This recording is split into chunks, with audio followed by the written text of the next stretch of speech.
The Couple Next Door, written by Peg Lynch and starring Peg Lynch and Ethel and Bunce.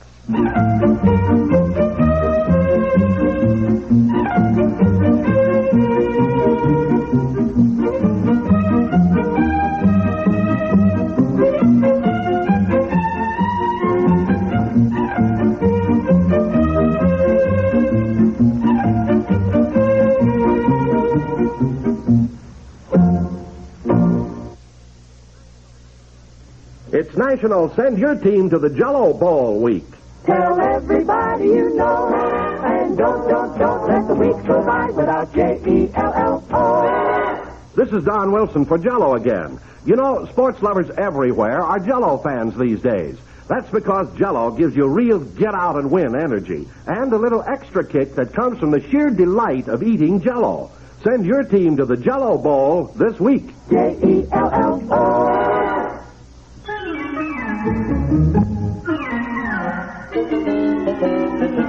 Betsy, honey, now stop playing with your oatmeal and just eat it. I am eating it, but I like to stir it around and make designs first. Well, it's not polite. On top of that, you'll miss your school bus. You should eat like your brother here. He has an appetite, don't you? Mommy? Yes, dear. What do you want for Christmas? Well, let's see. Yeah, I know what Mommy wants for Christmas. Got a list right here.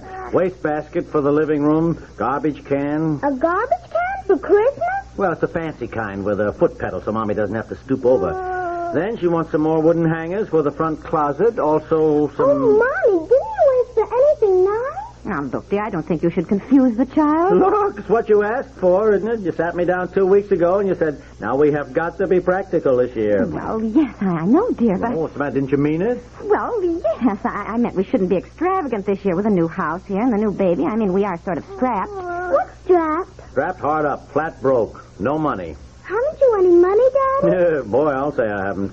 Gosh, what a year. You see, Mommy felt that this year when we're pinching pennies, we really have to be practical. So she asked for things for the house that we need anyhow, things that make her housework easier, too. You know, like another clothes basket. That's what Mommy has insisted on getting. Haven't you, Mommy?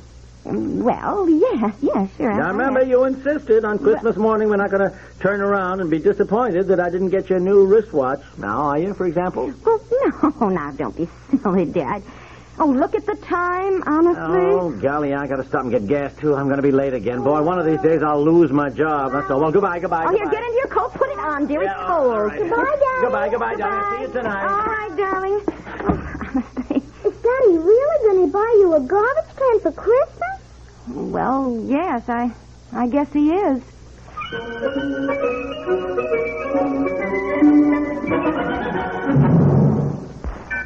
Here comes Santa and his reindeer with a Yuletide message for all to hear.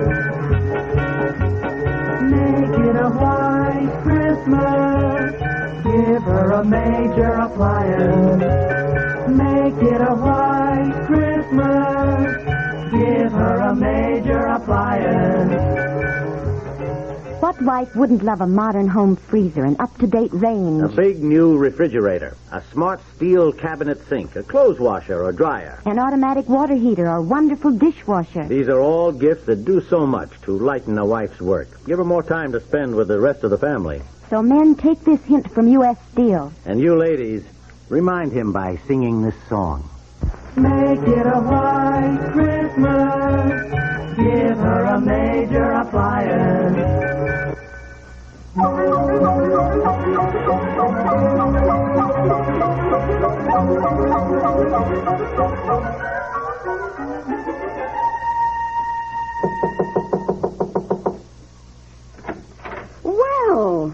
for goodness sakes. I thought I heard someone at the door. May I come in, Mrs. Pemberton? Yes, of course, Betsy. I'm forgetting my manners leaving you standing out there in the cold. I guess I was just surprised at this unexpected visit. Well, won't you sit down? Thank you. Well, I've seen you playing in the schoolyard across the street here so many times, and I thought, well, wouldn't it be nice if Betsy would stop in and see me? And here you are. Yes.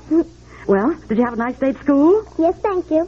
Weren't you supposed to take the school bus home? No, I was going to play with Mary Lou after school, but I came over to see you instead. Oh, well, that's certainly very nice. Would you like a cookie?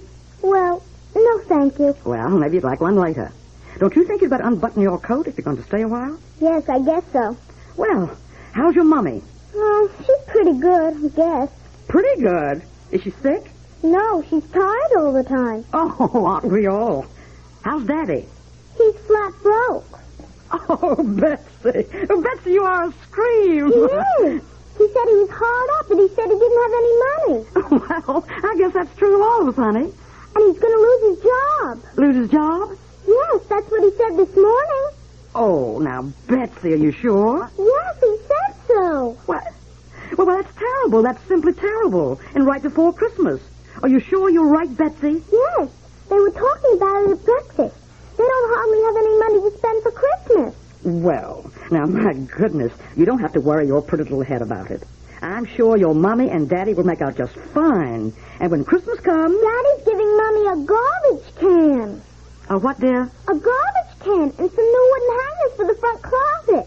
Oh, now, Betsy, I'm sure you got something all mixed up. You misunderstood Mommy and Daddy. No, I didn't. Well, let's go out in the kitchen and make some hot chocolate, shall we? Won't that be fun? No, thank you. I wanted to ask you something. Oh, well, yeah, sure. You just ask me anything, Betsy. Do you have anything I can do for you so I can earn some money?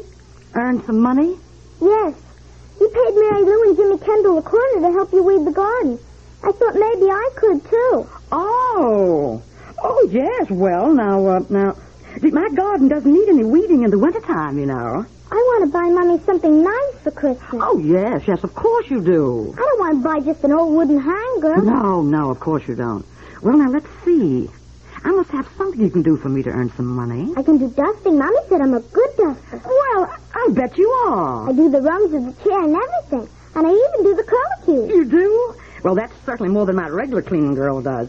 She never does the curlicues. Well, now... And I can sweep off the porches, too. And do my porches need sweeping? And I can set the table, too. Well, that's marvelous. Just simply marvelous. I've been looking for someone who could help me with all these things. And I tell you, Betsy, it's so hard to get anyone these days. It's lucky I stopped in and asked you. Well, I should say so. Now, I'll tell you what we'll do. You dust the downstairs here, sweep both my porches, and set the table for dinner. That ought to take about an hour. And I'll pay you $1. How's that? Oh. Well, isn't that enough? I'd rather have 50 cents. Well, $1 more. I know, but it's too hard to get into my piggy bank. Oh, I see. Well, we'll work something out. And I'm afraid you'll have to ride me home. Oh, I expected that. Transportation is one thing they all require. What? Oh, nothing. Now, come on, I'll find your dust cloth.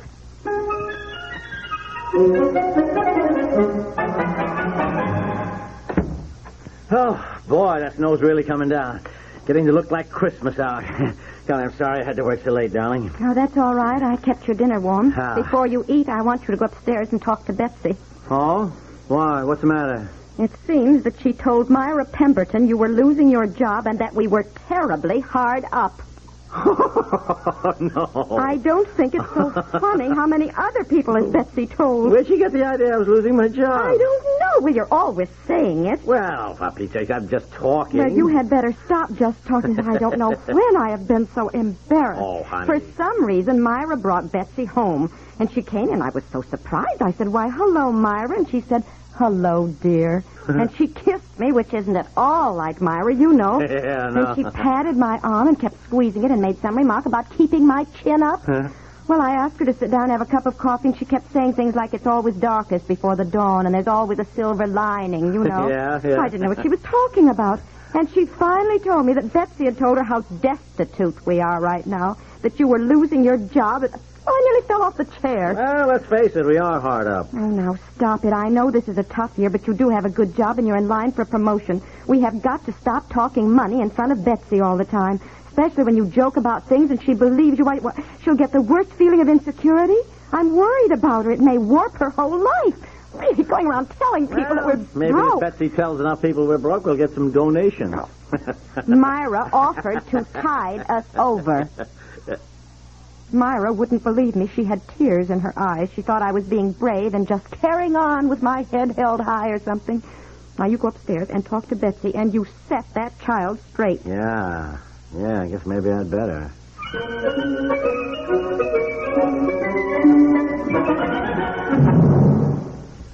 Make it a white Christmas. Give her a major appliance. To help you make it a white Christmas, your Kelvinator dealer has a wonderful selection of gleaming new Kelvinator home appliances, all ready and waiting at special, easy-to-own prices. His Christmas values include the brilliant new 1959 Kelvinator automatic washer that washes all clothes cleaner, easier, safer. Beautiful matching Kelvinator electric dryer, of course. And the only range that ends oven cleaning, the marvelous new Kelvinator electric range with throwaway aluminum foil oven lining. Also, the world's finest food keeper, fabulous Foodorama, only refrigerator and upright freezer combination made. Be sure to see all the fine Christmas values at your Kelvinator dealers now. Make it a white Christmas. Give her a major appliance. And make it a Kelvinator.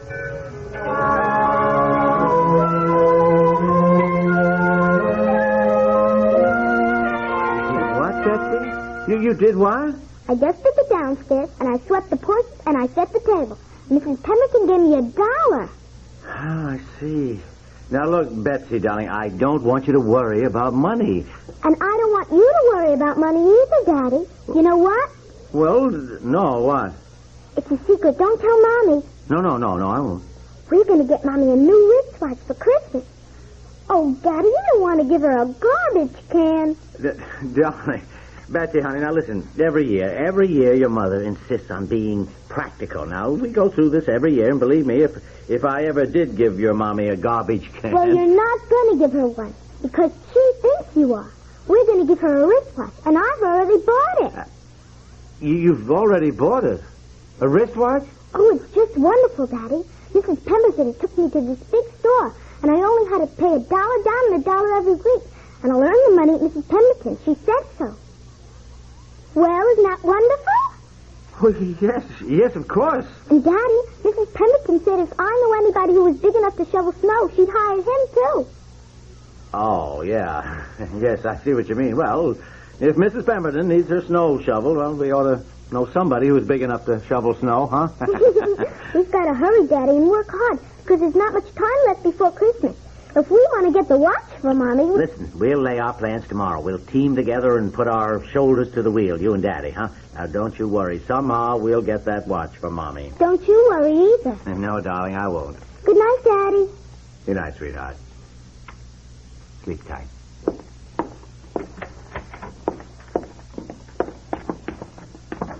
Did you have a talk with Betsy and get her straightened out? Well, no. She had a talk with me and got me straightened out. Now, look, stop worrying about Betsy, will you? She has no feeling of insecurity that's going to warp her whole life, as you put it.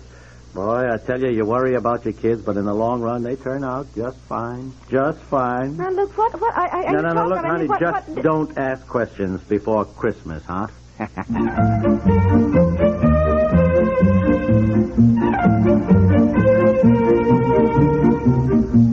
The Couple Next Door is written by Peg Lynch and stars Peg Lynch and Alan Bunce with Ceil McLaughlin, Madeline Pierce, and Francie Myers, and is produced by Walter Hart.